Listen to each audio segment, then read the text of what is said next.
ছাত্ররা সবাই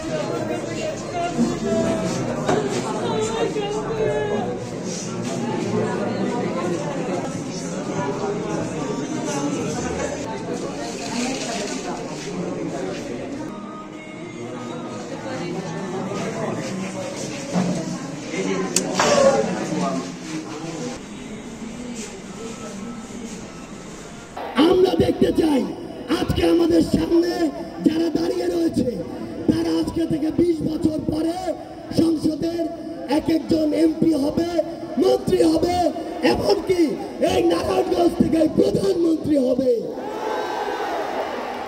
আমরা আপনাদেরকে আমাদের জায়গা থেকে স্পষ্ট করে বলে দিতে চাই, আমাদের এই তরুণ প্রজন্মের একটি অংশকে কিছু কিছু মানুষ নিজের স্বার্থে ব্যবহার করার জন্য তাদেরকে বিভিন্ন নামে নামাঙ্কিত করছে। যেমন একটি নাম হচ্ছে কিশোর গ্যাং।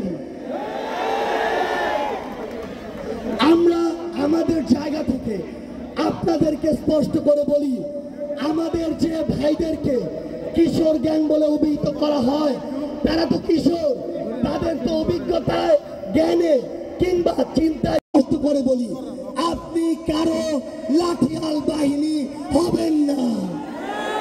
আপনি মেধায়, যোগ্যতায়, শিক্ষায়, দক্ষতায় এমন ভাবে নিজেকে গড়ে তুলুন যিনি নিজের উপরে স্বাবলম্বী হবেন, কোন ভাইয়ের উপরে নয়।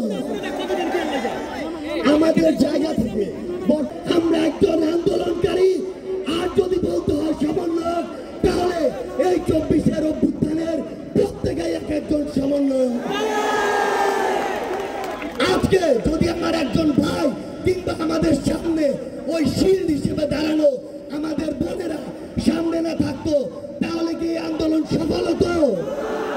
তাহলে আজকে প্রত্যেকেই এই আন্দোলনের এক একজন গুরুত্বপূর্ণ সমন্বয়কারী। নারায়ণগঞ্জে মানুষ, অল্প কিছু মানুষ বৃহৎ একটু মানুষকে গোষ্ঠীবদ্ধ করে, জিম্মি করে বিভিন্ন ব্যবসা পরিচালিত করছে। এই নারায়ণগঞ্জে ফুটপাত থেকে শুরু করে গার্মেন্টস কিংবা বিভিন্ন মার্কেট থেকে শুরু করে অটো স্ট্যান্ডে যে চাঁদাবাজি চলে, সেই চাঁদাবাজি ছাত্র জনতা সমর্থন করে না। আমরা স্পষ্ট করে বলতে চাই, এরকম বিভিন্ন চাঁদাবাজি কখনো ছাত্র জনতার যে স্পিরিট, সেই স্পিরিটের সাথে যায় না। আমরা আপনাদেরকে বর্তমান তরুণ প্রজন্মকে একটি কথা বলতে চাই, আমরা মনে করি আজকে নয়, আজকে থেকে 10 বছর পরেও যদি এটির বাস্তবায়ন হয়, তবেই 24-এর যে অভ্যুত্থান সেটি সফল হবে। আপনারা বলুন, বিগত 16 বছরে ফ্যাসিস্ট হাসিনা অসংখ্য মানুষকে মিথ্যা মামলা দিয়েছিল কিনা? ফ্যাসিস্ট হাসিনার দোসররা অসংখ্য মানুষকে জেলখানায় অন্যায়ভাবে রেখেছিল কিনা? ফ্যাসিস্ট হাসিনার দোসররা অসংখ্য মানুষকে ওই ডিবি হেফাজতে হাউল আঙ্কেলের কাছে পাঠিয়েছিল কিনা? আপনারা বলুন, ওই ফ্যাসিস্ট হাসিনার দোসররা বিভিন্ন জায়গায় বিভিন্ন নামে চাঁদাবাজি করেছিল কিনা? যদি এগুলো করে থাকে, তাহলে 16 বছর পরে যেই অভ্যুত্থান ঘটিত হয়েছে ছাত্র জনতার অংশগ্রহণের কারণে, আজকেও যদি অন্য কিছু মানুষ অন্য কোনো রূপে এই কাজগুলো করে, তাহলে কি আমরা এগুলো সমর্থন করি? ছাত্র জনতাকে এগুলো সমর্থন করে? 24-এর জন অভ্যুত্থানের সাথে, এই স্পিরিটের সাথে সেটা কি যায়? আমরা স্পষ্ট করে শুধু নারায়ণগঞ্জ নয়, আজকের এই মঞ্চ থেকে পুরো বাংলাদেশকে একটি কথা বলে দিতে চাই, বাংলাদেশের যে নতুন তরুণ প্রজন্ম আসছে, সেই তরুণ প্রজন্ম একটি সুন্দর বাংলাদেশ চায়। আমরা আমাদের জায়গা থেকে আপনাদেরকে কিছু স্পষ্ট বার্তা দিতে চাই, যে এই বার্তাটি হচ্ছে, আজকে আমাদের যে তরুণ প্রজন্ম, আমি একটি কথা বলতে চাই, আজকে ছোটখাটো একটি বৈষম্য হয়েছে, ইচ্ছাকৃত কিংবা অনিচ্ছাকৃত। আজকে আমাদের সকল ভাইরা ছায়ায় দাঁড়িয়েছে, বোনেদেরকে রোদে দাঁড় করিয়ে দিয়েছে।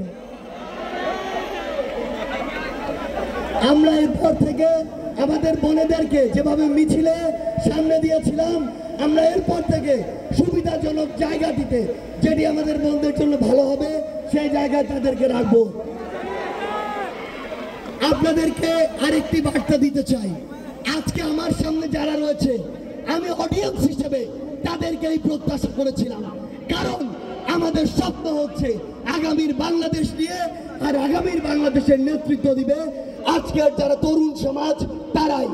সেই জায়গা থেকে তরুণ সমাজকে স্পষ্ট করে একটি কথা বলতে চাই, আমরা যখন সময়ের প্রয়োজন হবে তখন রাজপথে নামবো, যখন সময়ের প্রয়োজন হবে আমরা রাজপথে স্লোগান দিব, যখন সময়ের প্রয়োজন হবে মা বাবাকে বলে জীবন বাজি রেখে রাস্তায় নেমে পড়ব, যখন প্রয়োজন হবে ফ্যাসিস্ট শেখ হাসিনার মতো যে কোনো ফ্যাসিস্টের রাজপথ থেকে দেশ ছাড়া করব, আবার যখন প্রয়োজন হবে তখনই এই 24-এর মতো আরো গণঅভ্যুত্থান ঘটাবো। কিন্তু আরেকটা জিনিস মনে রাখতে হবে, এই তরুণ সমাজকে যোগ্য হয়ে যদি গড়ে উঠতে হয়, তাহলে সবার আগে যে জিনিসটি প্রয়োজন সেটি হচ্ছে এই তরুণ সমাজকে সুশিক্ষায়, সুশিক্ষায় মেধাবী দক্ষ তরুণ সমাজ হিসেবে গড়ে তোলা। আমাদের অনেক শহীদের লাশের ওপর আমরা দাঁড়িয়ে আছি, অনেক শহীদের রক্তের ওপর আমরা দাঁড়িয়ে আছি। ফ্যাসিস্টরা আমাদেরকে বলেছিল খেলা হবে, তারা খেলা হয়েছে ঠিকই, কিন্তু সেই খেলা দেখাতে গিয়ে তারা নিজেরাই মাঠের বাইরে বোল্ড আউট হয়ে গিয়েছে। আপনারা যা করছেন সেটা ফুল বিশ্ব দেখছে, যেটা করছেন সেটা ইতিহাসে থাকবে, এখন যা করবেন সেটাও ইতিহাসে থাকবে। 2 দিনে আমরা কোনোদিন স্বাধীনতা আনি নাই, আমাদের যে প্রচেষ্টা, আমাদের যে ঐক্য, আমরা কাঁধে কাঁধ মিলিয়ে যেভাবে আমরা করেছি, সে পুলিশ বলি আর ফেসিবাদ বলি, ওইসব কোনো কিছু আমাদের সামনে কোনো কিছুই না, সব তুচ্ছ। আমরা একসাথে